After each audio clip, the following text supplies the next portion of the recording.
Jeff Peters and Andy Tucker could never be trusted. One day, the two men decided to open a marriage business to make some quick and easy money. The first thing they did was to write an advertisement to be published in newspapers. Their advertisement read like this: "A charming widow, beautiful and home-loving, would like to remarry. She is only 32 years old. She has $3,000 in cash and owns valuable property in the country. She would like a poor man with a loving heart. No objection to an older man, or to one who is not good-looking. But he needs to be faithful and true, can take care of property, and invest money with good judgment. Give address with details about yourself. Signed, Lonely, care of Peters and Tucker, agents, Cairo, Illinois." When they finished writing the ad, Jeff Peters said to Andy Tucker, "So far, so good. And now, where is the lady?" Andy gave Jeff an unhappy look. "What does a marriage advertisement have to do with a lady?" he asked. "Now listen," Jeff answered. "You know my rule, Andy. In all illegal activities, we must obey the law in every detail. Something offered for sale must exist. It must be seen. You must be able to produce it. That is how I have kept out of trouble with the police. Now, for this business to work, we must be able to produce a charming widow, with or without the beauty, as advertised." "Well," said Andy, after thinking it over, "it might be better if the United States Post Office should decide to investigate our marriage agency. But where can you hope to find a widow who would waste her time on a marriage proposal that has no marriage in it?" Jeff said that he knew just such a woman. "An old friend of mine, Zeke Trotter," he said, "used to work in a tent show. He made his wife a widow by drinking too much of the wrong kind of alcohol. I used to stop at their house often. I think we can get her to work with us." Mrs. Zeke Trotter lived in a small town not far away. Jeff Peters went out to see her. She was not beautiful and not so young, but she seemed all right to Jeff. "Is this an honest deal you're putting on, Mr. Peters?" she asked when he told her what he wanted. "Mrs. Trotter," said Jeff, 3,000 men will seek to marry you to get your money and property. What are they prepared to give in exchange? Nothing. Nothing but the bones of a lazy, dishonest, good-for-nothing fortune seeker. We will teach them something. This will be a great moral campaign. Does that satisfy you?"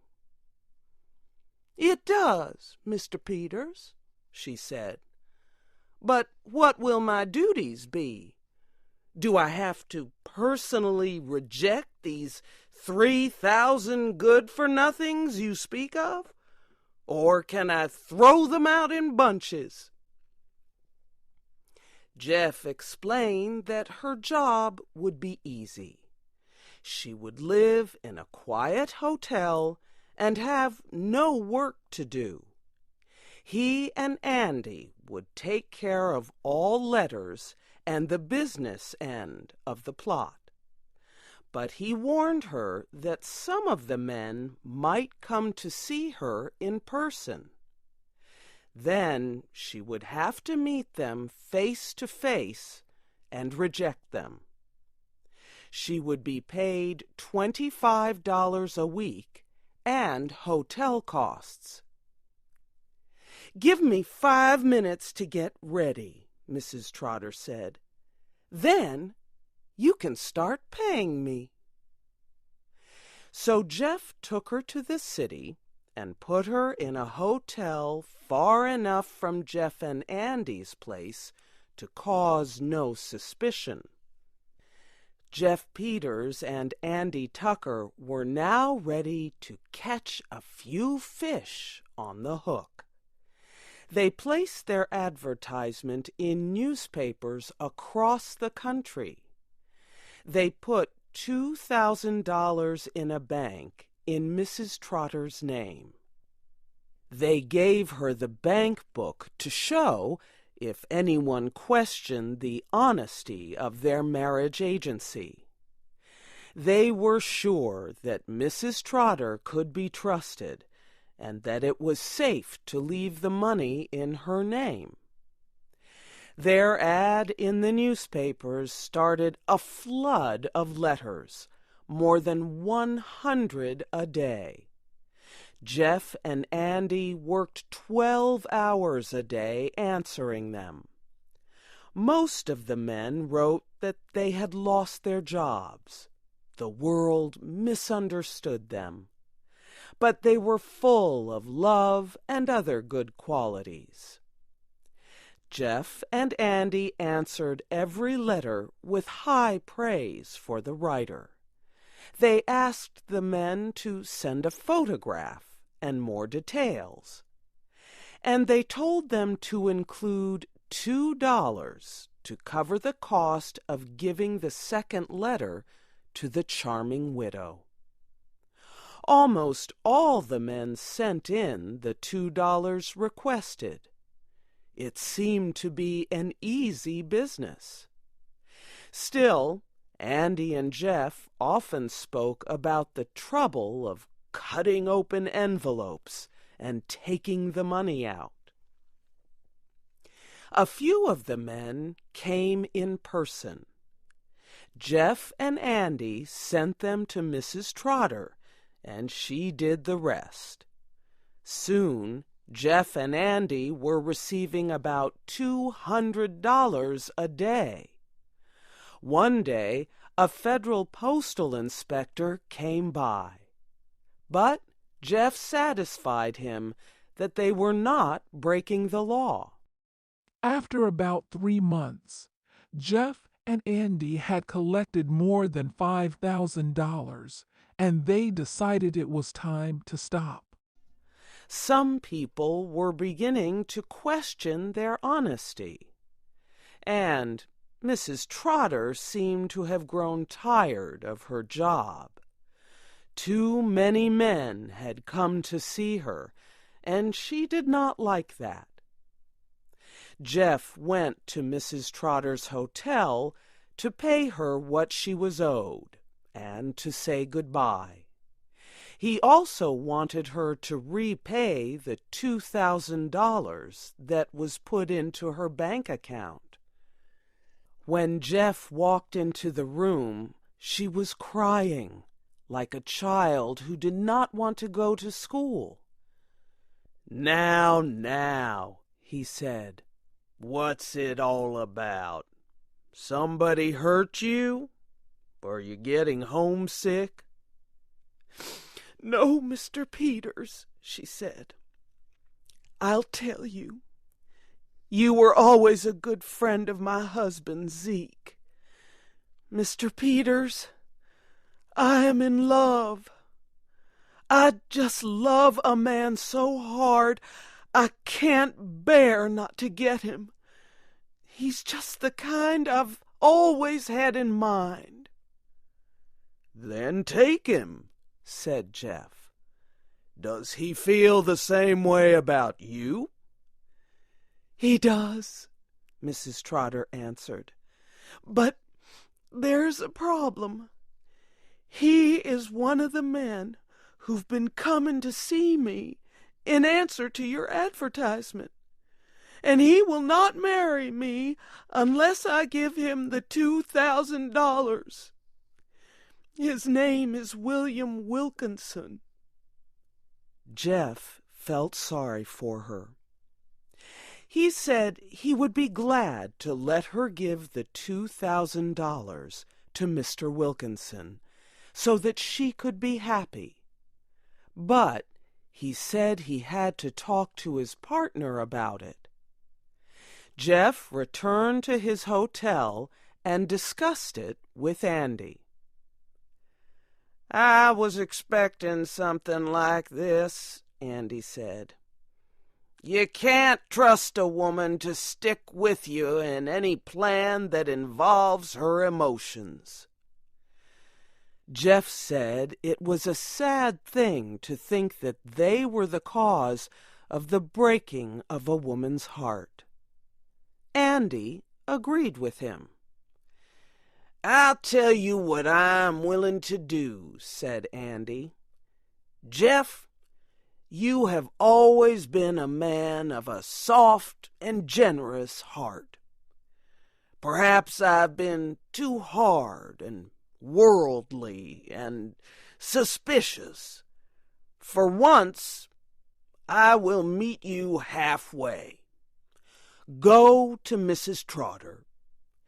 Tell her to take the $2,000 out of the bank and give it to this Wilkinson fellow, and be happy."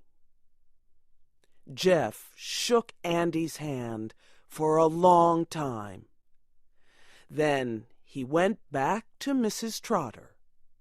She cried as hard for joy as she had done for sorrow. 2 days later, Jeff and Andy prepared to leave town. "Wouldn't you like to go meet Mrs. Trotter once before we leave?" Jeff asked Andy. "She'd like to express her thanks to you." "Why, I guess not," Andy said. "I think we should hurry and catch the train." Jeff was putting all the money they had received in a belt he tied around his body. Then Andy took a large amount of money out of his pocket and asked Jeff to put it together with the other money. "What's this?" Jeff asked. "It's Mrs. Trotter's $2,000, said Andy. "How do you come to have it?" Jeff asked. "Mrs. Trotter gave it to me," Andy answered. "I have been calling on her 3 nights a week for more than a month." "Then you are William Wilkinson?" Jeff asked. "I was," Andy said. Chapter 1. Beauty's Family. A rich man lives in a big city near the sea. He has got 3 daughters and 3 sons. One daughter is called Beauty because she is very beautiful. The other 2 daughters are called Rosalind and Hortensia. They are lazy and unfriendly. They like going out and having fun. They both want to find a rich husband. They do not like Beauty because she is beautiful. Beauty has got long red hair. She is kind and friendly. She likes staying at home and reading books. She also likes playing the piano. Beauty's father is a merchant. One day, he loses all his money because his ship is lost at sea. My dear children, he says sadly. I haven't got much money. We're poor. We must leave this big house and go and live in the country. Oh dear, say the two sisters. We're poor. This is terrible. What bad luck! Say the three brothers. We have to work now, Says Beauty's father.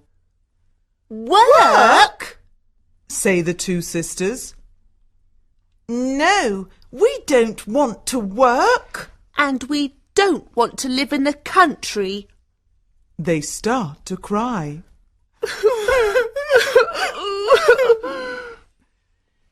Beauty is sad, but she says, Let's not cry. We can work and be happy without money. the family goes to the country and lives in a small house. Beauty gets up at 4 o'clock every morning to clean the house and cook. Then she washes the family's clothes in the river. The three brothers work in the country. Rosalind and Hortensia do not work. They do nothing all day.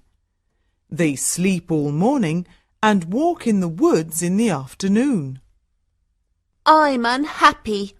Says Rosalind. I don't like the country because there's nothing to do. We can't go to the theatre and wear nice clothes, says Hortensia. And we haven't got any friends, Look at Beauty. says Rosalind angrily. She works and she's happy in this terrible place. Beauty's father says, Dear Beauty, you work a lot and you're always happy. You're a wonderful daughter. Chapter 2. Beauty's Rose. A year later, Beauty's father gets an important letter. He calls his 6 children and says, Listen to this letter. Your ship is here. It is not lost at sea. Please come to the port. Everyone is happy, This is wonderful news. say the 3 sons. Yes, Says their father. the ship with my goods is in the port. We're rich again. Says Rosalind. We can buy beautiful clothes. We can go back to our big house in the city, says Hortensia. I must go to the port today. Says her father happily. Oh, father, says Hortensia, bring me some new clothes and new hats, Yes, says Rosalind. and some new shoes and jewels. Beauty's father looks at her and says, What do you want, Beauty? Please, don't spend your money, father. says Beauty. Just bring me a rose. Beauty's father gets to the port and finds his ship, but there are no goods on it. It is empty, What bad luck! he says angrily. I must go home and tell the children the bad news. On the way home, he crosses a big forest. It is snowing and windy. He is lost, Where am I? he thinks. Where can I go? I'm very cold and tired. He hears some wolves and he is afraid. Suddenly, he sees a big castle in the forest, and there are lights in the windows, Oh, good. he thinks. Perhaps the people in the castle can help me. He takes his horse to the stable near the castle. He knocks on the big door of the castle, but no one answers. He waits outside the door. Then he opens the door and goes inside. He sees a big hall with a fireplace. There is a long table with a lot of food on it. He is cold and sits near the fireplace. How strange, he thinks. There's no one here.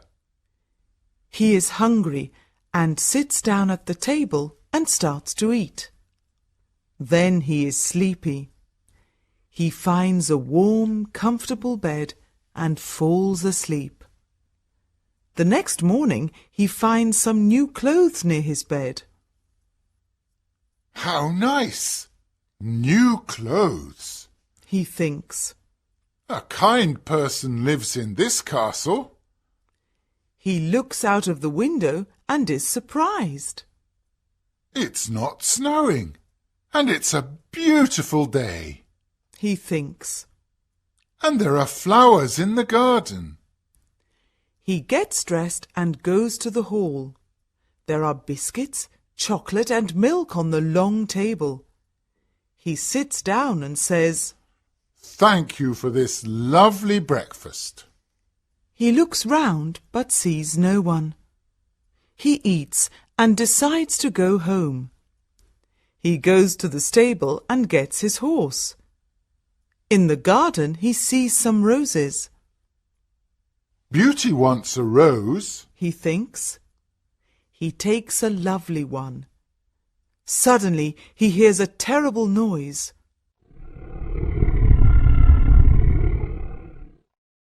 He turns round and sees an ugly monster. Chapter 3. The Beast. You're a bad man, cries the beast angrily. You come to my castle and I save your life. You eat here and you sleep here, and then you take one of my beautiful roses. For this you must die. Beauty's father starts to cry. Oh, sir, I'm sorry. You're very kind. Please don't be angry with me. This rose is for one of my daughters. My name is not Sir. It is Beast. Please call me by my name. You talk about your daughters. Then one of your daughters must die in your place. Oh, no, says Beauty's father. They're young, and they don't want to die. Then you must come back here and die, says the beast. I can wait 3 months. Do you agree to come back? Beauty's father agrees to come back. My daughters must not die, he thinks. I want to go home and see my children for the last time. Before Beauty's father leaves the castle, the beast talks to him. I'm not bad, says the beast. Go back to your bedroom. There is a big chest there. Fill it with everything you want, and it is yours. Beauty's father fills the chest with a lot of gold. Then he gets on his horse and goes home. When he is at home, he gives the rose to Beauty. Take this rose, Beauty, he says sadly. Let me tell you about my terrible adventure. He tells his children about the empty ship in the port, the castle in the forest, and the beast. Rosalind and Hortensia are angry with Beauty. They say, Father must die because you like roses. Beauty! No, says Beauty. Father is not going to die. I'm going to the beast's castle. No, dear sister, say her 3 brothers. We're going to his castle, and we're going to kill him. No, that's not possible, says their father. The beast is very big and strong.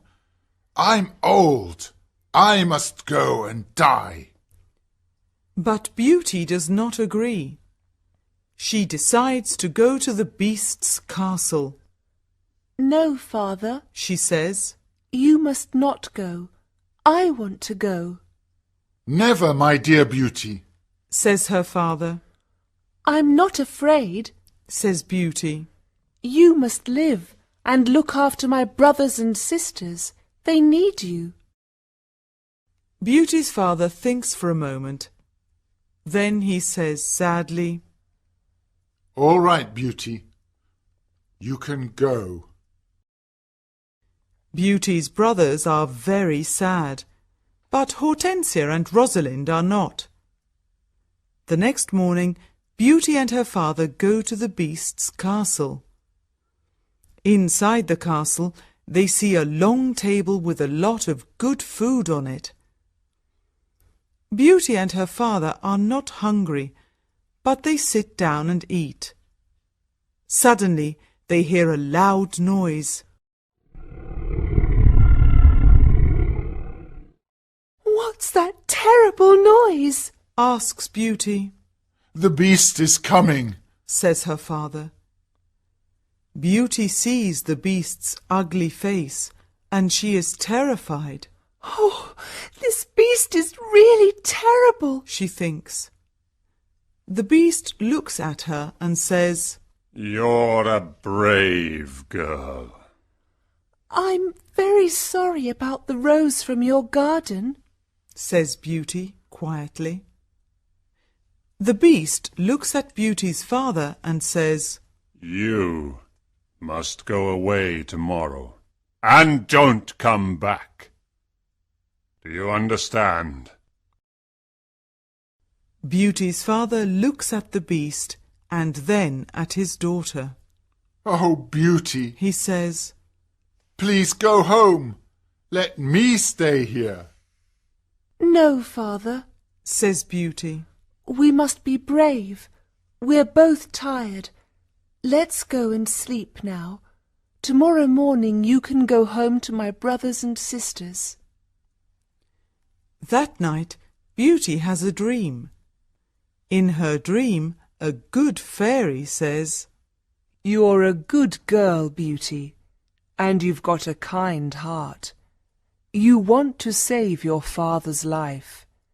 You're going to be very happy one day. Chapter 4. Life at the Castle. The next morning, Beauty's father leaves the castle.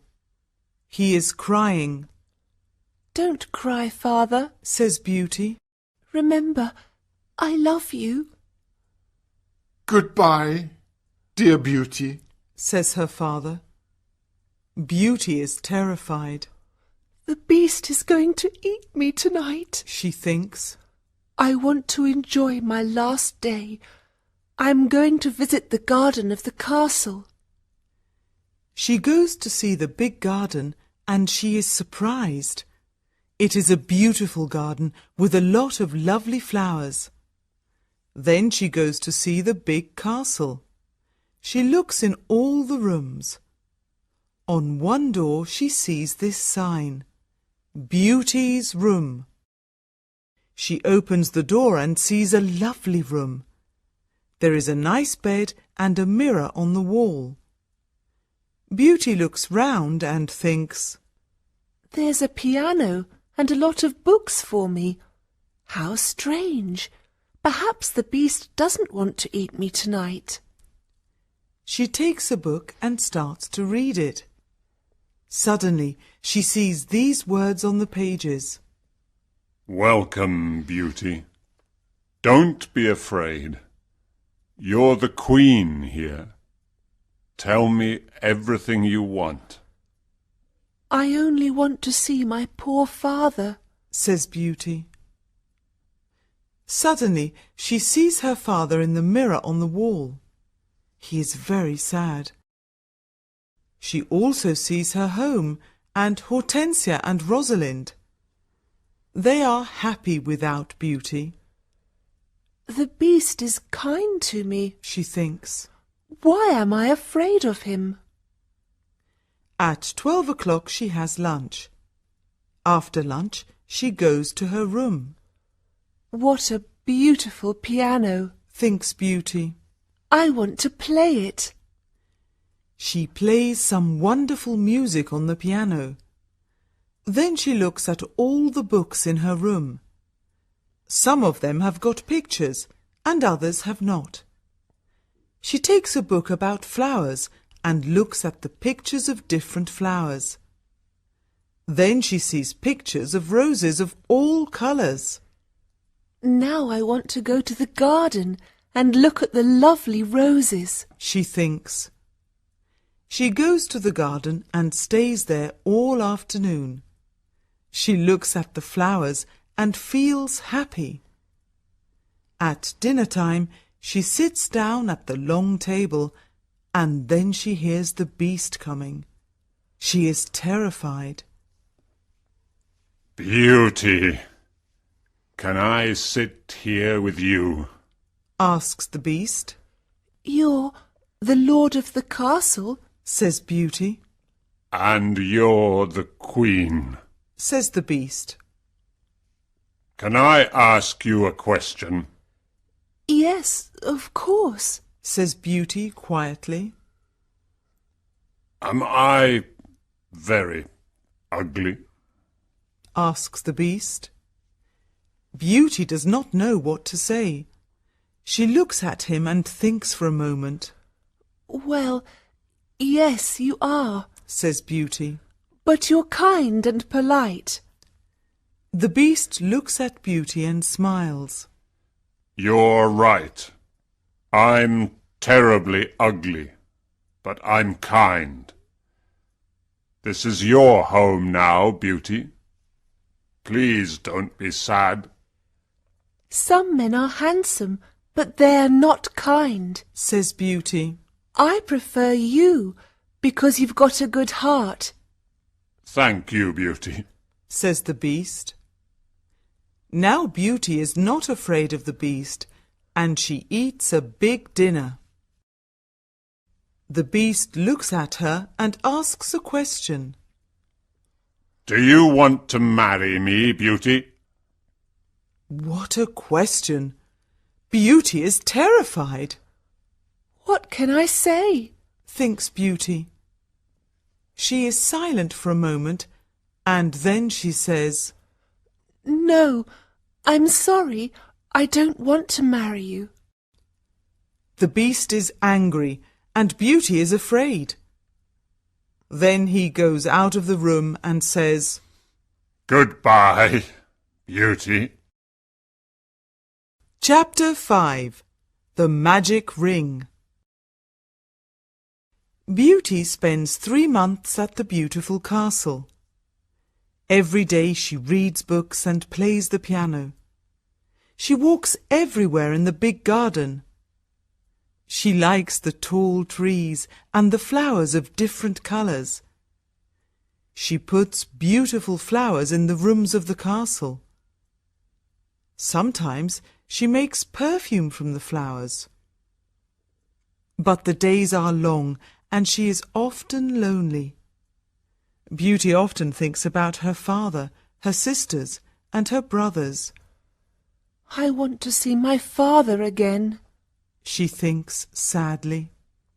And I want to see my home again too.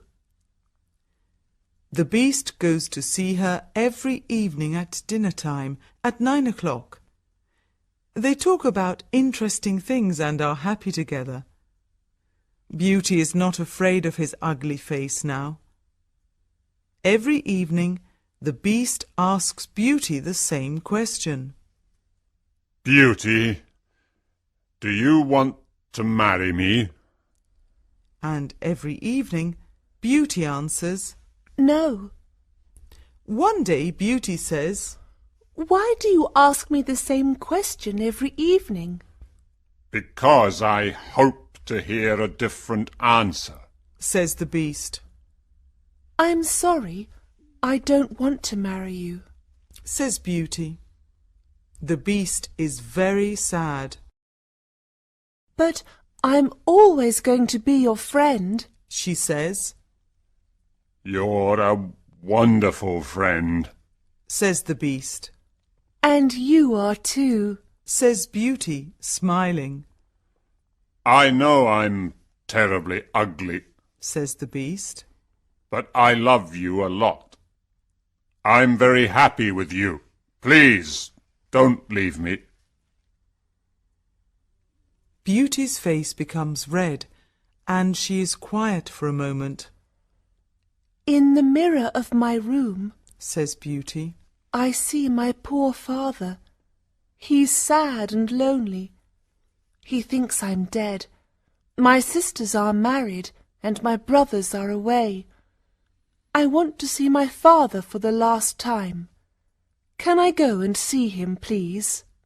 Yes, you can go and see your father. Says the beast. But I'm going to be very sad without you. Oh, thank you. Says Beauty happily. Please don't be sad, Beast. I'm going to come back in a week. All right, Says the beast. you can visit your father tomorrow morning. But remember, you must come back in a week. Before you come back, put this ring on a table near your bed. It's a magic ring. Goodbye, Beauty. Chapter 6. The Sisters' Plan. The next morning, Beauty wakes up in her bedroom in her father's house. She gets up and goes downstairs. When her father sees her, he cries, Beauty, is that you? How wonderful! My daughter is well and she's here. Beauty is very happy and hugs her father. Get dressed quickly and then tell me about the beast. Says her father happily. She goes to her room and finds a chest full of beautiful clothes. This is a present from the Beast. Says Beauty to her father. He's very nice and gives me presents every day. She chooses some lovely clothes. I want to give these lovely clothes to Rosalind and Hortensia. She says. When she says this, the chest disappears. The beast is watching you. Says Beauty's father. These beautiful clothes are for you and not for your sisters. Suddenly, the chest comes back again.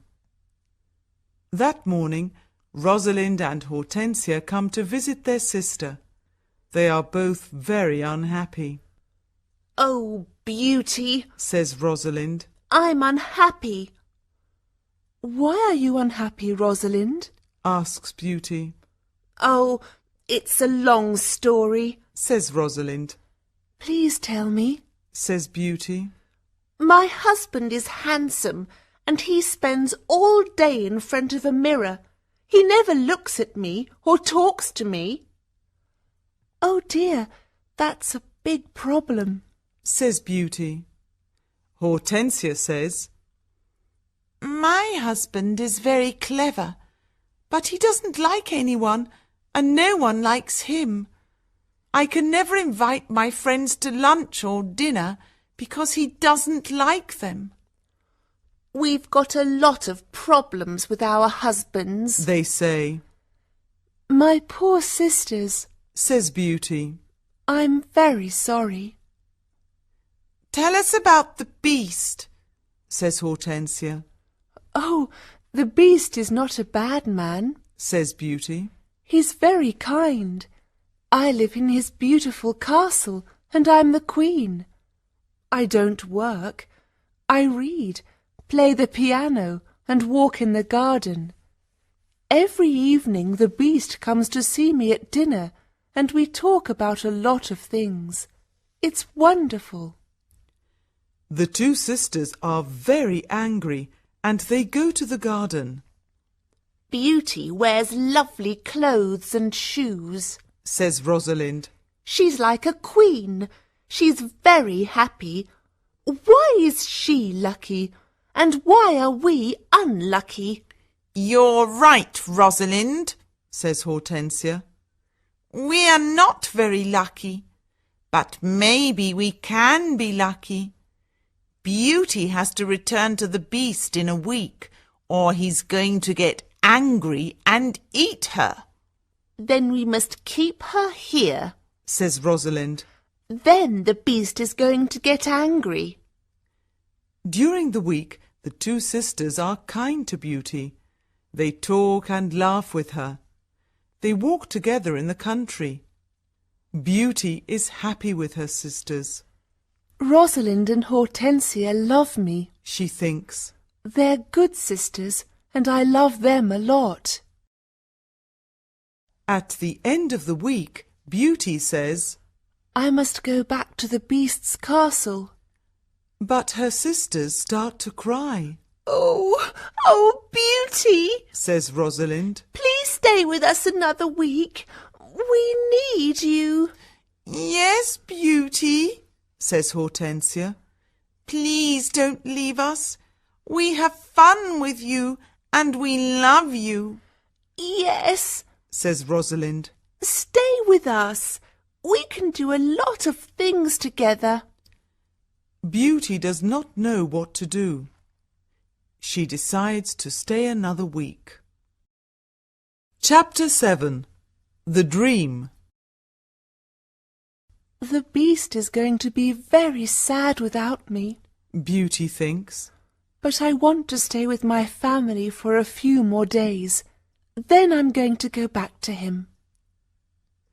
Beauty thinks about the beast. She misses him. 10 days later, Beauty dreams about the beast. In her dream, the beast is on the grass in the garden of the castle, and he's going to die. Beauty, whispers the beast. Today is the 10th day, and you're not here. I can't live without you. I can't eat or drink. Beauty wakes up and thinks, The poor beast is going to die without me. I must go back to him. She takes the ring and puts it on a table near her bed. The beast is ugly, but he's very kind, she thinks. Why don't I marry him? I'm happy with him. My sisters have handsome, clever husbands, but they're not happy. Beauty falls asleep, and the next morning she wakes up at the beast's castle. Today I am going to wear a beautiful dress, Beauty thinks. At 9 o'clock in the evening she goes to dinner and waits for the beast. But he doesn't come to see her. What's happening? Beauty thinks. Where's the beast? Why isn't he here? Beast! She cries. Beast! Where are you? Answer me! She opens the doors of all the rooms and looks everywhere in the castle, but she cannot find him. Suddenly she remembers her dream. She runs to the garden and sees the beast on the grass. Oh no! She cries. Is he dead? She listens to his heart and it is beating. Good, he's not dead, she thinks. She gets some cold water from the river and wets his face. The beast slowly opens his eyes. Beauty, he whispers. I'm dying, but I'm happy because you're here. No, Beast, cries Beauty. Don't die. You must live and become my husband. I love you and I can't live without you. Chapter 8. The Prince. Suddenly, all the lights of the castle and the garden turn on. There are beautiful fireworks in the sky. Beauty is surprised and looks at the castle. Then she turns round and looks at the beast. What a surprise! She sees a handsome young man. Thank you, Beauty. Says the young man. The spell is broken. But where is the beast? Asks Beauty. I am the beast. Says the prince. I don't understand. Says Beauty. Who are you? I'm a prince, and this is my castle. Says the young man. Sometimes a bad witch puts a spell on a prince, and only true love can break the spell. Now I know your love is true. The prince takes her hand and says, Do you want to marry me, Beauty? Beauty looks at the handsome prince and says, Yes, I do. Beauty and the prince go to the castle. When she opens the door, she is surprised. My family! You're all here! Cries Beauty. She is happy when she sees her family. They talk and laugh together. Suddenly, she sees the good fairy from her dream. Beauty, Says the good fairy. you've got a kind heart, and you're going to marry the prince and become a princess. Then the good fairy looks at Beauty's two sisters. You're both bad, lazy and unkind. Says the fairy. You don't love anyone. The fairy says some magic words, and suddenly Rosalind and Hortensia become statues. Oh no! Cries Beauty. My sisters are statues! Your sisters have got hearts of stone. Says the fairy. Now they can't move, but they can see and hear everything. When they understand their mistakes, they can become Rosalind and Hortensia again. The next day, Beauty and the prince get married. Everyone dances and sings in the castle.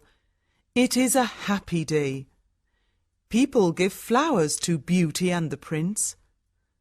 The prince sees tears in Beauty's eyes and says, Don't cry, my beauty. We're going to be very happy together.